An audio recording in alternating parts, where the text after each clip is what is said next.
Mojo Monday. Big grin, check in, how you doing? Little spark in your step, now it's moving. Every call, every smile, every you got this. We're impacting the world, can't miss. Let's go, it's Mojo. Life is best on Mojo Monday. Let's go, yeah I know. Set the tone and ride it all day. Mojo Rick Hale, it's Mojo Monday, my friend. How are you? Doing well. Thanks, Brad. Good morning. Mojo Monday indeed. Do what? Mojo Monday indeed. Indeed. It shows up in your deeds. Mojo. It's such a fun word, right? Like, get your mojo back. It's the mojo. It's the aura of being in like your best version of yourself, right? Well, and our goal for the listener is that we implant or we just help illuminate your greatness so that Mojo shows up after a few minutes with us. Yep. Well, this is part 2. Last week we did Taylor Sheridan's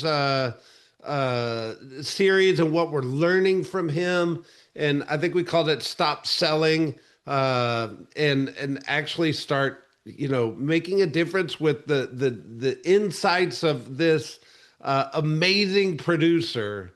Yet, Rick, or did you know, we always start with trivia. So this is a particularly good one. You're going to want to stick around for this. What kills more people or harms more people annually, sharks or vending machines? Sharks or vending, and I'm talking about vending machines like sodas, snacks, vending, VENDING. Yeah, that's right. Like a bag of chips. A bag of chips. So more people get hurt by chips or sharks every year. And all right. The statistics are staggering. Stick around. You'll be amused. I definitely think we probably could guess the answer because it's so out of left field, but I'm curious to hear the stats. You won't believe the stats. Or the crossover into everyday life for us as professionals in the sales arena. There you go. Part 2, Stop Selling, Build a Yellowstone. We've been watching these Taylor Sheridan series, and man, he's really kind of got a great formula that's working. Everything from Yellowstone to Dutton Ranch to the Madison to Tulsa King. I actually watched a movie not too long ago that when the credits rolled, it said written by Taylor Sheridan. I was like, what? That movie, Sicario. Anyway, obviously, I think in business and in the movies, right? Like, you're looking for a formula that allows you to connect the best, right? What do you think of that? That's absolutely the secret. It's finding, like you said, a formula, a blueprint, a roadmap. Like, you don't have to, R&D, rip off and deploy, or I guess you could, end of the day, when there are paths to success to create, unless you're trying to forge a path into a new industry or a new way, until you master proven paths, creativity, it should be secondary. There you go. Rick, going back to when we were in our sales careers, I'm not sure I was consciously aware of this, if I'm being totally transparent. Like, was I trying to create a formula that made sense to my consumer of why I was great or why they should use me? I think I was communicating messages, but I think what Taylor's really done is found a niche, right? Like, he's found an actual formula, and he's not just throwing things out there to see what sticks. Like, he's been very purposeful around creating this formula of success for himself. Do you think you were consciously aware when you were selling real estate? Like, did you have your formula? I didn't necessarily have it in the sense that it was a poster on the wall with, point A, B, C, D, and E. It was really that I was cognizant of the value of great role models. I was cognizant that coaching and consulting matter. I was aware that if I was held accountable, I would show up better and differently. And what I did do right was hire an amazing, talented senior agent to manage my workflow or help me understand the stacking effect of behavior. And that if I do A, B, and C, I'll get D. And early on, he taught me that lead generation is everything. He taught me that it's FaceTime, it's connecting, it's having conversations. It was not passive, it was active engagement. He also taught me the value of the 80-20 rule and outsourcing and subcontracting, or having other people do things that don't lead to that connection piece, which is so vital. No one's coming into your cubicle or your personal office or your home to raise their hand to tell you that they want to buy or sell real estate. You have to go to them. You have to hunt. You can't just hope for something to stumble into your lair. And so that's what he taught me. I hired an assistant in my 3rd month, which was probably the most beneficial step I took, because it immediately created more responsibility. It also created my capacity to create margin in my day to do nothing but hunt for people that I can serve and support.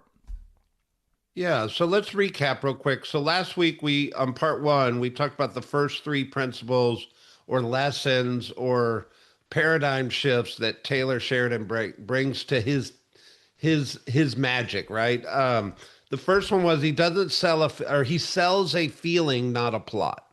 It's all about that feeling, right? I remember watching his show 1883, and I was like, man, I was in the Wild West on a carriage ride or whatever they call it. The buggy. What is that thing? Stagecoach kind of thing?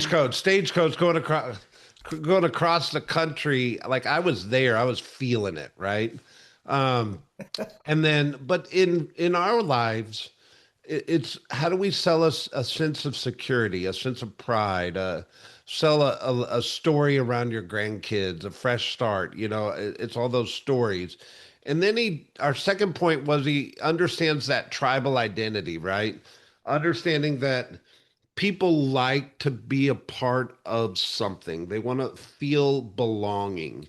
And in our world, it's like, how do we call them target groups, right? Like, it could be senior citizens, it could be first-time home buyers, it could be certain communities or golfers or boaters or horse property owners or just investors, right? Like, how do we put people inside of a community so they feel a part of a tribe, right? And then the third point we went over last week, which I thought was such a profound point that keeps hitting me from multiple directions right now, Rick, is he makes people the hero. And I think we're naturally want to put the spotlight on us, like we're the hero of the story. Yet it's really the consumer, and the magic is making the consumer that hero of the story, which takes us to our talking points today, Rick. First one is he leans into conflict. There's natural conflict in life. Whether you're married, you know that right away. If you have kids, there's natural conflict with your kids. In business, there's always this tension that happens in life that has a natural conflict to it. But do we lean into it? Because I'm watching a lot of people talk about the hero story, the winning story, but I think sometimes the vulnerability or the transparency around the conflict and how you overcame conflict actually causes people to lean towards you, right? What do you think? Well, I think complex is an interesting word. And obviously in his programming, there's always that antagonistic character that wants to be good but just can't make good decisions. And so there's a significant difference between what we do in serving our clients and what he does in creating a show that allows you to love one character, mixed feelings about another, and absolutely despise, the despicable, problem child that shows up and just wreaks havoc. But what he's really done is drawn upon your emotional energy and created attachment. And also some association and disassociation. And when you watch his shows, I think you're on some level, you're actually discerning where you land, like subconsciously. And we're all striving to be the best we can be, and we'd like to be the superhero, and maybe we are. But it's an interesting reality, though, that whenever there's evoked emotion, the word motion is in the word emotion. I've said this a bunch of times, but he's conjuring some emotional energy. And so the crossover into what we do is that you've got to connect with people on an emotional level for them to truly feel, a magnet and a drive and an attraction. And at the same time, I think we have to be careful defining it as conflict. I think it's fear of failure is probably an element of conflict, fear of making a bad mistake. And, without demising or publicly shaming any other choice, I think you can do this with integrity. You've got to create an environment where they recognize your value and the ability to be their safety net. You've got to be in essence, you're the superhero of the movie. And there are villains running around, and the villain in this story, I guess, would probably be, wrong house, wrong street, wrong price, maybe not, an investment value if you're on the investment side. Yeah. Villains are just mistakes. And how are you the superhero of the day in this story that helps them make the best possible decision? Here's three I wrote down, like messaging matters, right? Like, here's the biggest mistake retirees make when moving to their retirement home. Why the perfect house can be a terrible purchase. Ooh. Or the hidden cost of waiting for rates to drop. You're throwing a little conflict into your messaging that causes people to go, oh, wait a minute, what's he talking about, right? Yeah, well, fear of missing or losing out is far more powerful and motivating for the average person than opportunity. All right, our next talking point is he respects his audience. I hope so. I'm his audience, right? He better respect me. No. What I think he does really well, Rick, is I think in business we have a tendency to maybe over-explain. Like we want to go so far into our explanation that we feel like that's the value we bring to the table. Yet he kind of lets the viewers figure things out, right? Like it allows them to be a part of the process instead of us just having all the answers and over explaining it, right? Like it's the power of asking a question versus a statement. It's, well, Rick, how do you feel about the rates right now? Or how do you feel, or what do you think the rates are going to do in the future? Like making you a part of it is a respect characteristic instead of just trying to over explain our role, right? Yeah. Well, and you remind me of the statement from Fierce Conversations that no one denies their own truth. And so we want you to hear this. Listen clearly. No one denies their own truth. When you try to compel, push, or force someone into something, force creates equal or greater return force. In other words, people become almost immovable when they feel like they're being pushed. But if you stop and align and allow them to self-discover the truth, they're going to lean in and accept that they need to make a decision that's different than maybe their original thought, or move in a direction that's more productive and more intellectually sound based on your expertise. So give people the space to posture and understand what you're suggesting, ask better questions instead of telling them facts and figures. And you'll be amazed how much more receptive they'll be when you play it like that. I think going to argue with themselves. Really trust. Yeah. People don't argue with themselves, like typically. And I think the word here is advisor, right? Not know-it-all, but advisor. People trust advisors who help them discover their own answers, right? And I think in his storytelling in these series, he doesn't over-explain things, so it makes us kind of feel like, hey, we know what's going on in her head, or man, we understand why he's doing what he's doing. Like we've created our own story that's caused us to be a part of the story instead of him just telling the story so great in an over explanation way that we're not trying to figure it out, right? Well, he creates complexity. Like he creates complex personalities in his stories. And then he gives you enough backdrop to create sympathy and attachment, even though they're, potentially dysfunctional in lots of ways. And so there's an element of likability for the underdog, and I think that's what he's playing. And in some ways there's a humility that comes with being the underdog, and there's no flaw in playing that card. But the most important thing he does is allow you to ultimately judge the quality of that person or that character in a show. Yeah. It's powerful, right?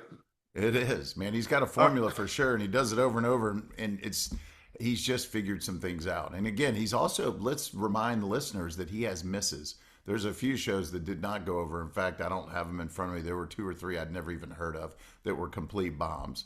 So this isn't one trip to the plate, swing for the fence. You either hit a home run or you foul or strike out.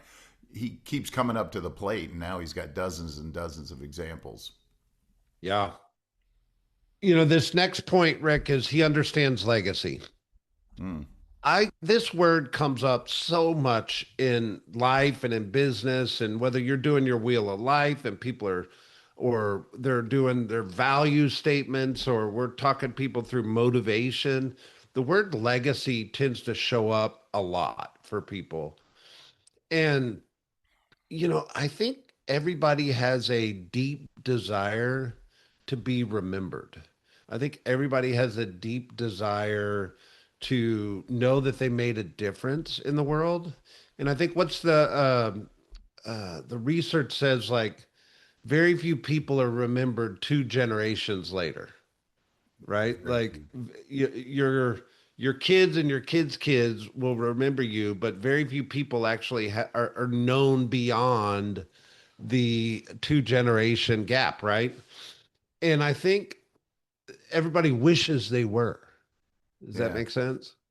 And he plays into that, right? Like legacy, and in our world, how do we bring legacy into the conversation, right? I think it's a big deal. It's huge. Uh, I believe, we're in the real estate industry. I know not everybody listening is in the real estate industry, but specific to real estate, your house, your estate, your family plot, your origin always centers around an address, a place where you live, right? Rick, I know you're out at your property in Gainesville right now, and you specifically built that to be a legacy property, did you not? I did, yeah. We did a major renovation so that we could accommodate, expanding families. We've got, kids getting married and some already married. We have a grandbaby now. And the idea was we were future pacing where life might be in 10, 15, 20 years while we have resources and capacity today. And the idea was one day this would be a legacy property and a trust and be handed down. And even then, it's risky. You never know how people are going to relate later when you have shared resources. But the hope is that, and what I want people to hear is when you talk about impacting people, a life well lived is a life remembered. And every conversation has capacity to be a key moment in someone's life and their perspective that shifts their way of seeing things. And then the next decision leads to a different next decision. And so don't underestimate, your network and capacity to influence and create an environment that's high-minded and forward-seeking and thinking. And so don't underestimate and don't undervalue your impact on the world. Real estate professionals have the largest networks of any network of any profession. So I think when you think legacy, I think it has to be how many quality conversations and moments can you have? And then for me, this is another seed I want to plant. That you're right, 2, 3 generations. Look upstream at your dad's dad. Go 3 generations. Very likely little information in your head and heart. And so for me, it was like not just live your best life, but document hits and misses, and one day leave a journal, a book. Leave something that has shelf life because your life matters, and this is a critical moment because the more you posture what the future might be in positive light, the better your decision making today. Boom. All right. Last talking point on Taylor Sheridan and the magic of building a Yellowstone. Yes, sir. He is relentless, authentic. He is relentlessly authentic. And I think, you know, when we're kids, we like to live in a fairy tale thought process where we like to live like dream and let our minds wander. But the older we get, we're actually wanting authenticity, right? Like, I think we dream. I think we think of things, but we're actually drawn so much to just authenticity and people that are real and stories that are real. And it's just that characteristic that I don't want to go out on a limb and say it's underutilized, but Yeah. I think being authentic is what causes people to be attracted to us in business. And Yeah. Rick, one of the things that is interesting that's happened over the last 5, 10 years is this effect of social media, right? And, in social media, when it first came out, it's the highlight reel, baby. We only showed the good stuff. Mm. And I do believe social media today has found its way back to authenticity because they've figured out that that formula is what people want. Yeah. I mean, I don't think you should necessarily publicize your worst day ever. No, So be guarded and careful because people want it. What you say and do can be held against you. But at the same time, if you're not authentic, where I think listen, where the rubber meets the road is you're going to attract like kind. And if you're inauthentic, you either attract the wrong person or the right people don't feel you. And if they don't feel you, they're not coming and they're not sending their friends either. So being authentic just means being true to your true north and being true to your entire being. And it also means being the best version of you as well. So it doesn't yeah. mean settling for whatever that, ninth grade version or your 25-year-old version. Like, what is the version of you that shows up your best? And then strive for that. And then make sure that's the image that you're projecting in your marketing and your conversations. And, Karen, Candor, Rich, like we could go on for days just about that as a topic. But he's right. You're right about that. He does create this authentic energy around tribal stuff and around the history of the era that he's speaking to and the people and the family. And man, it's he's got that dialed in. So this is Taylor's formula, right? He sells a feeling, not a plot. He understands tribal identity. He makes the people the hero. He leans into conflict. He respects his audience. He understands legacy, and he's relentlessly authentic. Rick, it was kind of fun going through. He's pop culture right now, and to just kind of take his formula and go, well, how do we make sense of it for ourselves? And what would your advice be to our listeners? Not everybody's going to go be a big time Hollywood movie producer that is just knocking out blockbuster hit after blockbuster hit. But we could be that in our own lives, right? We could be our own big time producer. We could knock out our own greatest hits. And I think there's formula to that. There's formula to success. There's a model to that. There's a system to that. What's your advice? I mean, I think the final statement is just exercise your best capacity to show up for people.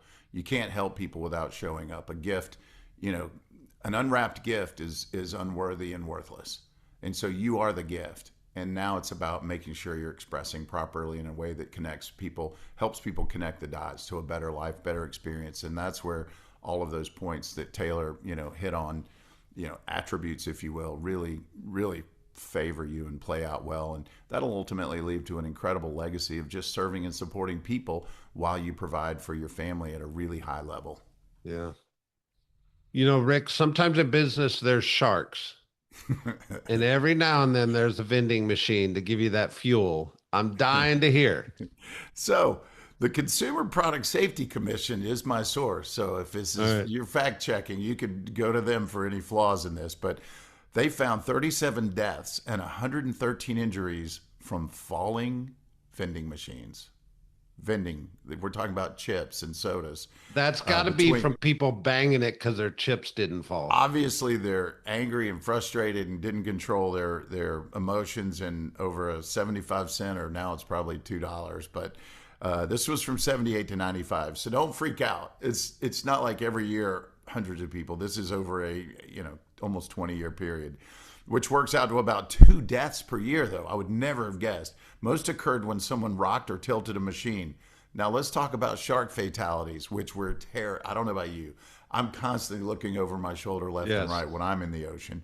There's roughly 1 fatal attack every 2 years. So that's like 50% as likely, while worldwide fatalities typically run maxed out. That's in the U.S., by the way, and all of that data earlier was the U.S. only, not worldwide. So if there's another vending machine shaking, country somewhere, it could be far worse. But anyway, so the one analyst says the estimated annual risk of death from a vending machine is about 1 in 112 million versus 1 in 250 million from a shark attack. So I think the lesson is the biggest threats in your business aren't the sharks. They're the vending machines. They're the things that you see as innocuous and not problematic. So pay attention to little trips and stumbles in the road along your way to success and self-discovery, and recognize that it's that secret villain out there, that quiet villain, that might be the thing to pay most attention to. And don't obsess about sharks. Rick, tell the truth. Do you ever try to stick your arm like in the slot and try to go up the vending machine? I don't remember doing that, so I'm going to say no for the sake of integrity, baby. I'm there going to you say go. no. If I've never taken a trip to the hospital for that trauma. There you go. Mojo Monday, my friend. Have We a hope good you one. guys have an amazing day, and hope this was helpful and motivational. Turn it up, make it Monday all day. Let's go, it's Mojo. Life is best on Mojo Monday. Let's go. Yeah, I This is know. the part we never get to. I love this part. Ride it all day. Mojo, Mojo Monday. Fun, invigorating like the way. Let's go. Life is best on Mojo Monday. Man, I wish I could sing like that.